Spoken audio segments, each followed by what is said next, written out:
The dispute between the country that was one of the largest empires against one of the smallest countries in the world. Ending in the defeat of the mighty British Empire, a series of wars waged against Iceland, the first modern war over maritime sovereignty, the Cod Wars. The Cod Wars comprised of three militarized international disputes between Iceland and the British Empire over fishing rights in the North Atlantic Ocean between the 1950s and 1980s.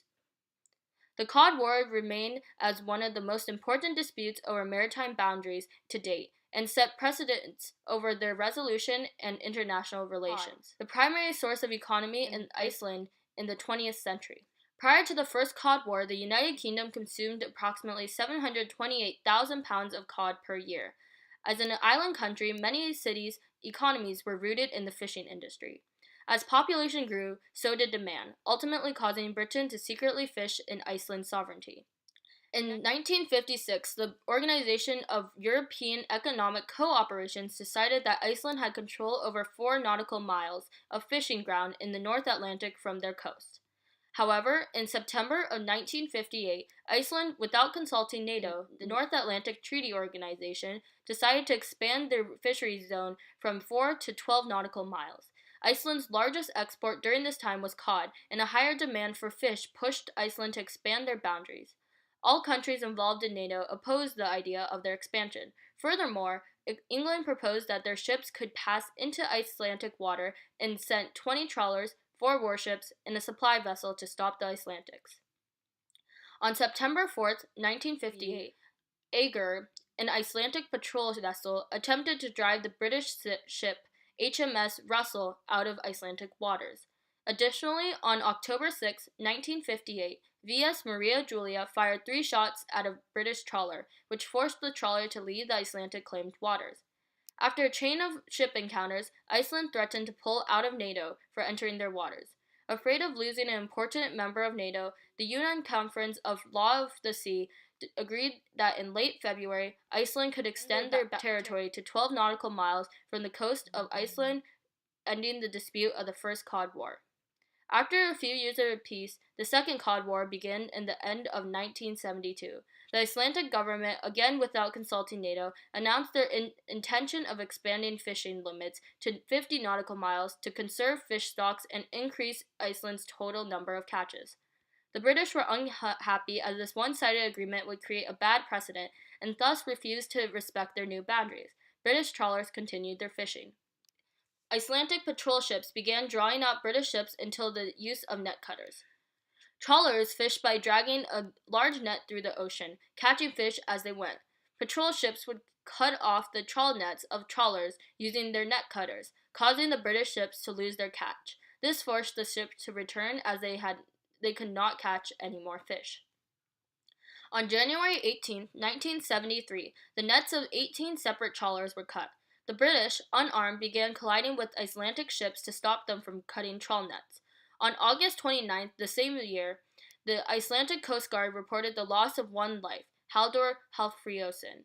He was electrocuted to death as his ship compartment was flooded when he was working.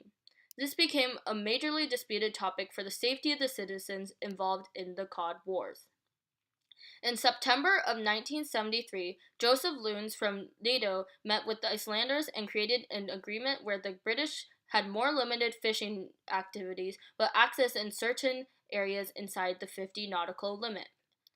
The British also could not have an annual catch greater than 130,000 tons, a near 6 times reduction from their pre-Cod War annual catch. This ended the dispute of the Second Cod War. Prior to the Third and final Cod War, Iceland began extending their fishing limits to 200 nautical miles from their coast. The British were unaware of this expansion and continued fishing within the area bounded by the 1973 agreement. On December 11, 1975, the Icelandic ship VS Por found 3 ships in the mouth of a fjord at the 12 nautical mile limit. These ships included British trawlers Lloydsman, Star Aquarius, and Stal Polaris. In differing accounts between the British and Iceland, all 4 ships were damaged, mainly Iceland's Por, which was claimed to have been rammed into many times. This incident was brought to the UN Security Council, but they declined to intervene. Furious, the British launched many frigate ships in the area of the Denmark Strait. In January of 1976, HMS Andromeda collided with Poor, the former found with a dented hull and a latter with a hole on the starboard side of the ship. The British claimed this to be a deliberate attack after the previous collision of December 1975. Therefore, on February 19, 1976, the British Minister of Agriculture, Fisheries, and Food announced their intention to release 22 frigates that were retrofitted with wooden bows to act as specialist rammers. 7 supply ships, 9 tugboats, and 3 support ships were also deployed into Icelandic waters to protect fishing trawlers. Iceland followed by sending out 4 of their own patrol vessels with net cutters, along with 2 armed trawlers. On the same day, Iceland officially cut diplomatic disputes with the United Kingdom.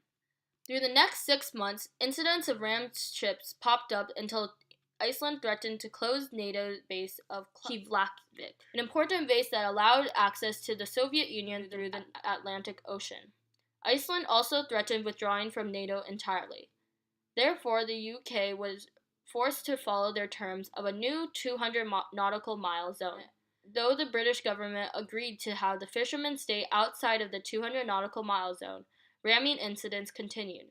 On May 6, 1976, V.S. Tyre tried to cut the nets of British trawler Carlisle, but was subsequently rammed by HMS Falmouth, nearly causing Tyre to capsize. V.S. Tyre did not sink and managed to cut the nets of Carlisle, but ended up damaged in the process. This incident was the 55th ramming of the Third Cod War.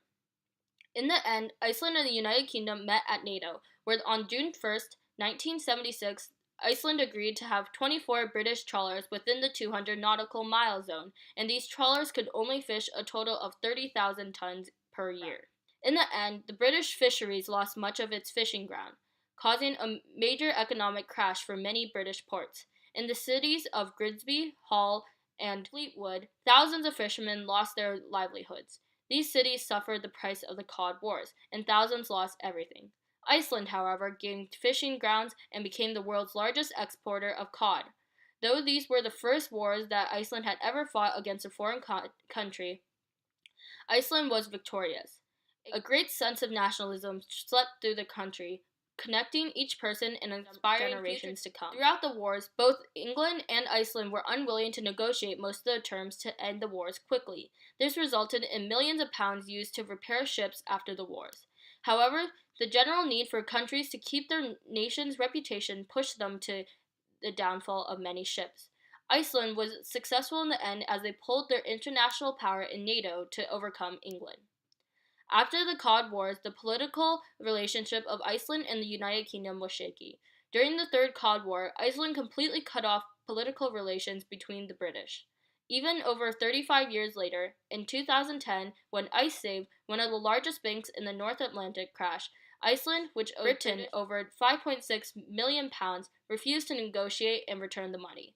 The Cod Wars ultimately left the Icelanders with a bitter feeling towards the British. Later, in 2012, the British government, after 4 decades after the Cod Wars, provided a multi-million compensation for all fishermen who were affected by the war. Each of the 2,500 fishermen received a £1,000 compensation and an apology from the government. In February of 2017, crews of the British hull trawler Arctic Corsair and Icelandic patrol ship Odin met at the city of Reykjavik and exchanged bells as a gesture of goodwill and friendship between the two cities. The Cod Wars were conflicts between the United Kingdom and Iceland, the fight for economic power and political dominance. After all the Cod Wars, Iceland was victorious and obtained fishing grounds up to the 2,000 nautical mile distance. These wars not only impacted the lives of the fishermen, but the international relations of Icelanders and the British, continuing today with an unsettled connection. Aside from the deaths of Halldór Hallfreðsson, who died in an electrocuting accident on the Icelandic side in 1973, the Cod Wars still served as a precedent for bloodless compromises to maritime conflicts.